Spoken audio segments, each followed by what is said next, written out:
Okay, here we have the long anticipated first post-track ride for Texas Hobo, which is such a funny name. We've been calling him Tex.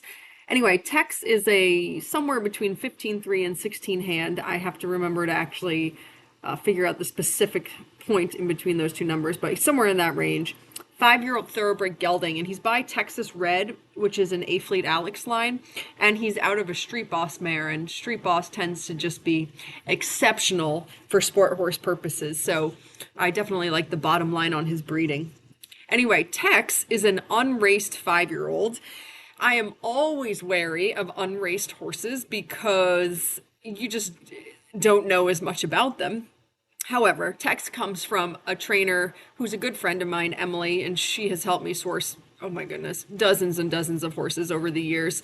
And so this is one of hers. And she messaged me about him and she said, "This horse is just as slow as molasses. I don't want to waste his owner's money on him. So it's just time for him to move on into his second career." And he does have numerous published works from 2024 and 2025 to establish that he actually was in racehorse training for the last 2 years. He just never actually made a start at a race, which is all totally fine. So, as you would expect, he has no injuries. His legs are super, super clean. There's not a hair out of place. He's very comfortably barefoot. I don't know if he's been barefoot his whole life, but he's definitely been barefoot for a very long time. What else? No vices. Actually, Emily said that he could be a stall walker sometimes at the track, but not off the track at home on the farm. And he has not been here at all, not even for a second. So I feel very confident in saying he has no vices as long as you don't take him back to a racetrack. So Tex is such a funny little horse. He's a little bit funny looking, but I think he's adorable in a little bit of an oddball way. He has like a big clunky head, and just this big sort of sticky outy forehead and these little fluffy ears, and his forelock is like a little tuft, but it's adorable. I mean, you just have to love all his little oddities and all the things that make him a little bit extra special. So Tex is just a little, I guess the word I would use to describe him is that he's just a little unexposed. For example, he had never been blanketed in his whole life before he came. But of course, I was going to do a trace clip on him because he had this huge winter coat. And there's two reasons I do the trace clip. One is vanity. I think it looks better.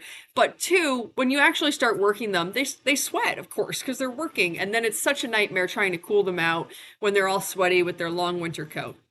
So he had to get clipped. So because he had to get clipped, of course he has to get used to blankets. And so we've been working on that a lot. Of course, blankets coming on and off every day, and he's gotten so much better. But you just have to go slow. You can't just, usually with these thoroughbreds, you can totally take it for granted and you can just sling those blankets on from 10 feet away if you want to on a windy day and they don't care. But not with Tex. He's not used to it. He's 5 years old. He's never done this before. So you have to just go slow. You can't just be winging things around. The other thing that he's a bit unexposed to is the mounting block. He's actually totally fine for mounting. Trust me, I messaged Emily before I got on him the first time and I was like, "You better promise me this is a riding horse." And she did. But he's not used to someone climbing up the stairs and standing above him. So he's a little bit nervous with that. And I've spent a lot of time in the last couple of days working with him on that. The actual getting on, like putting your foot in the stirrup, swinging your leg over and sitting on his back, that is no problem. He has no issues with mounting. He does absolutely nothing weird with getting on. It's just the standing next to the mounting block and then you climbing up those steps. He's not used to having a person standing above him. So again, you just have to go slow. You can't just be, running up the steps to the mounting block. You can't be in a hurry, basically, is what I'm saying. You have to be okay with saying, okay, we might take 5 or 10 minutes to just get comfortable with me standing here next to you on the mounting block before I get on. And if you do that, this horse is going to progress beautifully. And I bet in a couple of months, you don't even have to think about it. But right now, there's a couple little things where he's just been unexposed and he just needs you to go slow. For the actual riding part, he's very simple. There's absolutely nothing weird or quirky about riding this horse. sort of in line with the other things I was talking about, he's unexposed to the contact, so he really doesn't understand softening. But I have to say, he really started to figure it out in our ride today, especially in our canners. And he gave me some good moments of softening and starting to understand a little bit of connection. So I feel really good about that. He's a super cute mover. He has a great canner. The horse is easy and lovely to ride. There's nothing odd going on there. So this is what I was talking about with the mounting block. I wanted to show this. So that part right there, when you're climbing up the steps, that's the part that took him a little bit of time to get used to. So just notice that I'm just taking my time doing this. I'm not just going up the steps and swinging over. I'm going up the steps and I'm pausing to check in with him, make sure he's all calm and he's not nervous about me standing above him, and then I'm going to get on. And this is the blankets. I told Billy we should take a video of taking the blankets off. Because actually he's a little more nervous with them coming off than going on.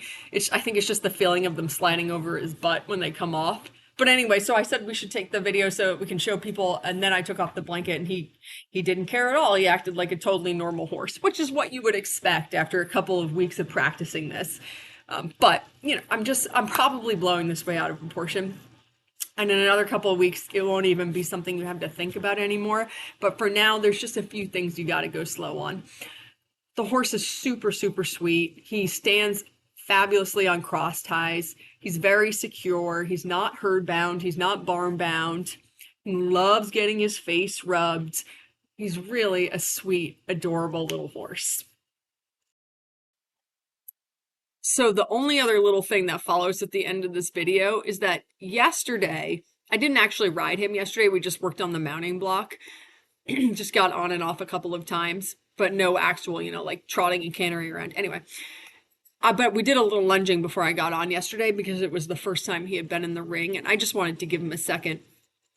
And I thought he was so cute on the lunge line. I mean, he's adorable. So this is him. He just come into the ring for the first time because the day before I'd lunged him in the field. And I just thought he was so cute taking it all in and splashing through his puddles. So Billy took a little clip and I decided to put it in.